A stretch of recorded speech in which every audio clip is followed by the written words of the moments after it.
So this young woman was murdered by a house girl, gate man, and driver in her own home, all because she caught them stealing. You see, stories like this are why we should be careful who we employ as domestic staff. Because let me tell you, domestic staff are some of the most likely people to hurt you.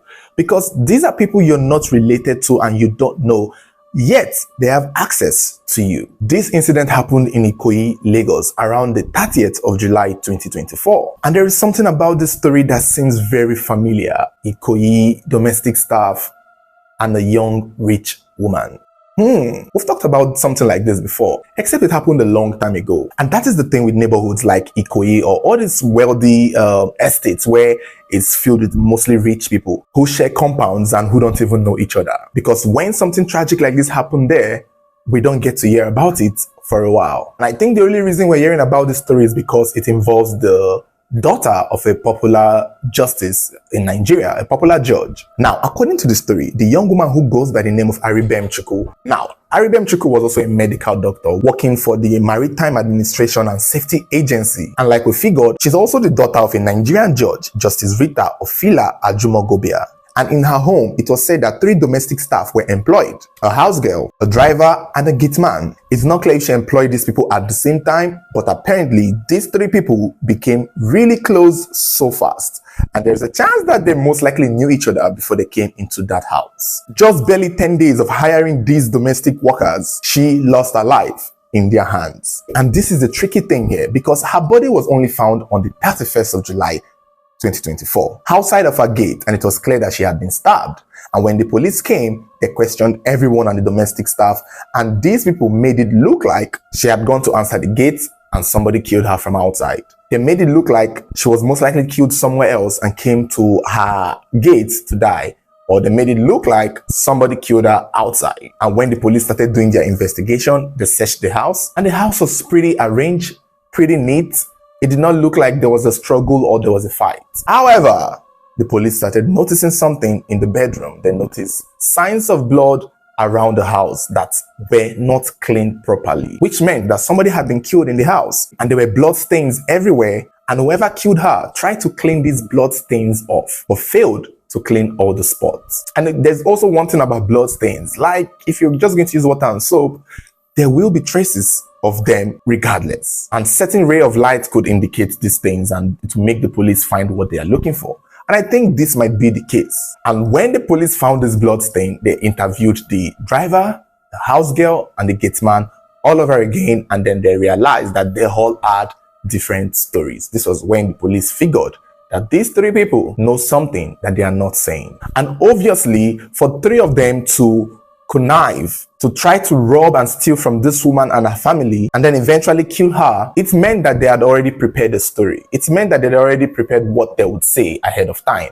Clearly, they did not run after the whole incident because they assumed or believed that if they stage it right, they will not be suspected. But unfortunately for them, their account of what happened that night that this young woman was killed did not tally, and eventually one of them caved. It turned out that the house girl eventually confessed that it was all 3 of them that did the killing of the young woman. However, she did claim that it was not the intention to kill Aribem Chukwu, that they wanted to steal valuables, rob the house. Unfortunately for them, she caught them in the act, and so they had to overpower her, leading them to stabbing her, causing her to lose her life from the injuries. Another thing again that was also discovered is that even after killing her, they still moved some of her valuables, money, jewelries, and anything that was of monetary importance. These 3 thieves, these 3 criminals, these 3 murderers whose name and faces we still don't know yet, still stole from this woman despite killing her. But this is the confusing part. The housemaid is the one claiming that she did it with the help of the gate man and the driver. However, the driver and the gate man are saying that they did not take part in it and that the housemaid is lying. I also want you to put in mind that the story is very on the low, which means that we may not get all the details that we want because there are so many questions. And I think the family are keeping it on the wraps because they don't want too much press on it.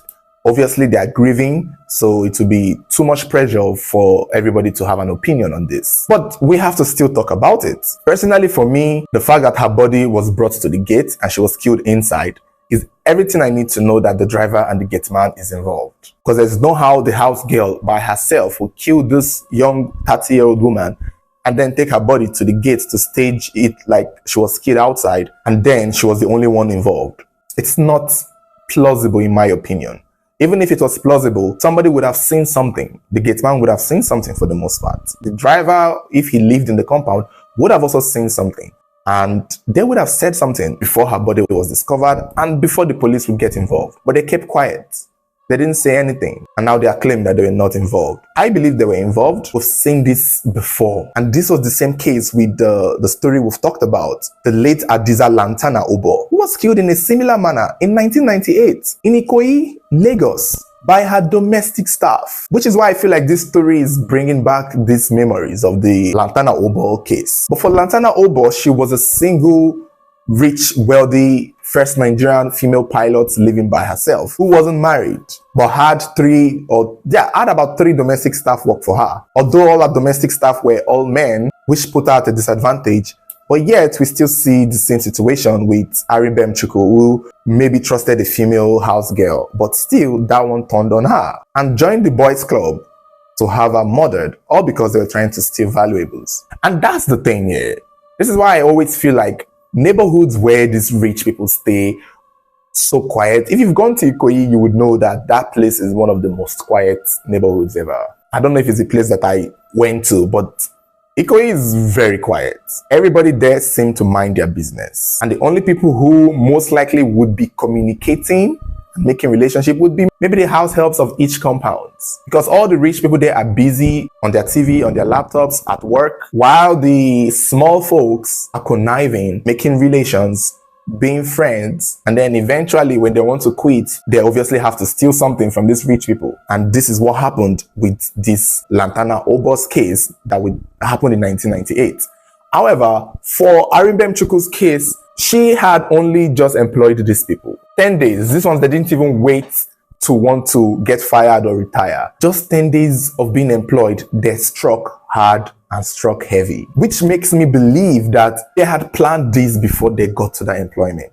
Maybe they were employed from an agency and they knew each other from there, because how do you just meet another domestic staff that you know from nowhere and all of a sudden you're so comfortable committing a crime with them? I feel like if the police do their investigation, where they will know that this was pre-planned, they will know that in less than 10 days, they would not just get together to have this. Like, do you know what it is to just see somebody in less than 10 days and you're already planning to steal, rob from your employer? And then when things go south, you have her murdered. And then you don't even run away. You stay back to stage it. This looked like something that had taken days to plan. And I believe within my heart that these three people had pre-planned it before they were most likely employed in the house. And it is also possible they did it when they got there, because they may have known each other from previous job life. That's the thing with these domestic workers. Many of them, especially the ones in agencies, they do know each other. They're usually familiar with each other. If it's one agency that provided the housemaid and the security and the driver, then there's a possibility that these three people knew each other and may have even done it to a previous employer and got away with it. And this is probably their method of stealing or robbing. It's just unfortunate that this young woman had to lose her life in the hands of people she employed to protect her. But it's something we see on a daily. These are people closest to you in high proximity. And many a times, employers get so comfortable because they want to relate so badly with the small folks, relate badly with the commoners per se. Sorry for using that word. They want to relate badly with the poor people that they employ. So they let their guards down, open their doors, open their homes, because I'm sure these people had so much access to her home and to her house. And that was why they were able to do this. And they may have seen where the gold was, knew where the money was, knew where to go to steal from her. Maybe the house girl who cleans everywhere, she would know everywhere and every spot in the house. She would know where the jewelries are. She would know where they hide the dollars. She would know everything that is valuable. The only thing here is I'm trying to imagine, did the gateman and the driver also have access in the house? Because if the housemaid is the only one doing the stealing while in the house, assuming the gateman and the driver were outside, when then did she catch the housemaid stealing? And if she caught the housemaid stealing, she also could have put up a fight because this was a fellow woman.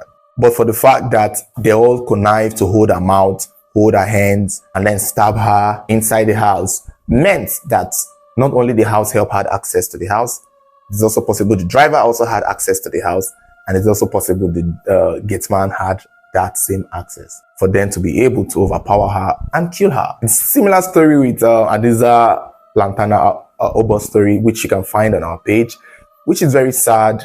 And I hope stories like this keep a lot of people at alert. Be at alert. Don't drop your walls down. Trust your instincts. Be careful who you employ. I don't know what else to say. It's unfortunate that this happened, but it has. Hopefully justice is served, which I believe it would, definitely. I don't see them getting away with it. Unlike the Adiza Lantana case where the domestic workers actually got away with it up till this day. From 1998 till now, nobody knew who were the killers. They were caught and arrested, but they were set free. When the court wanted them back again, they never found them again. I'm sure they're most likely not longer alive. Or maybe they are, that's the funny part of life. But I know these particular ones will not get away with it. I just know that. And I hope they don't.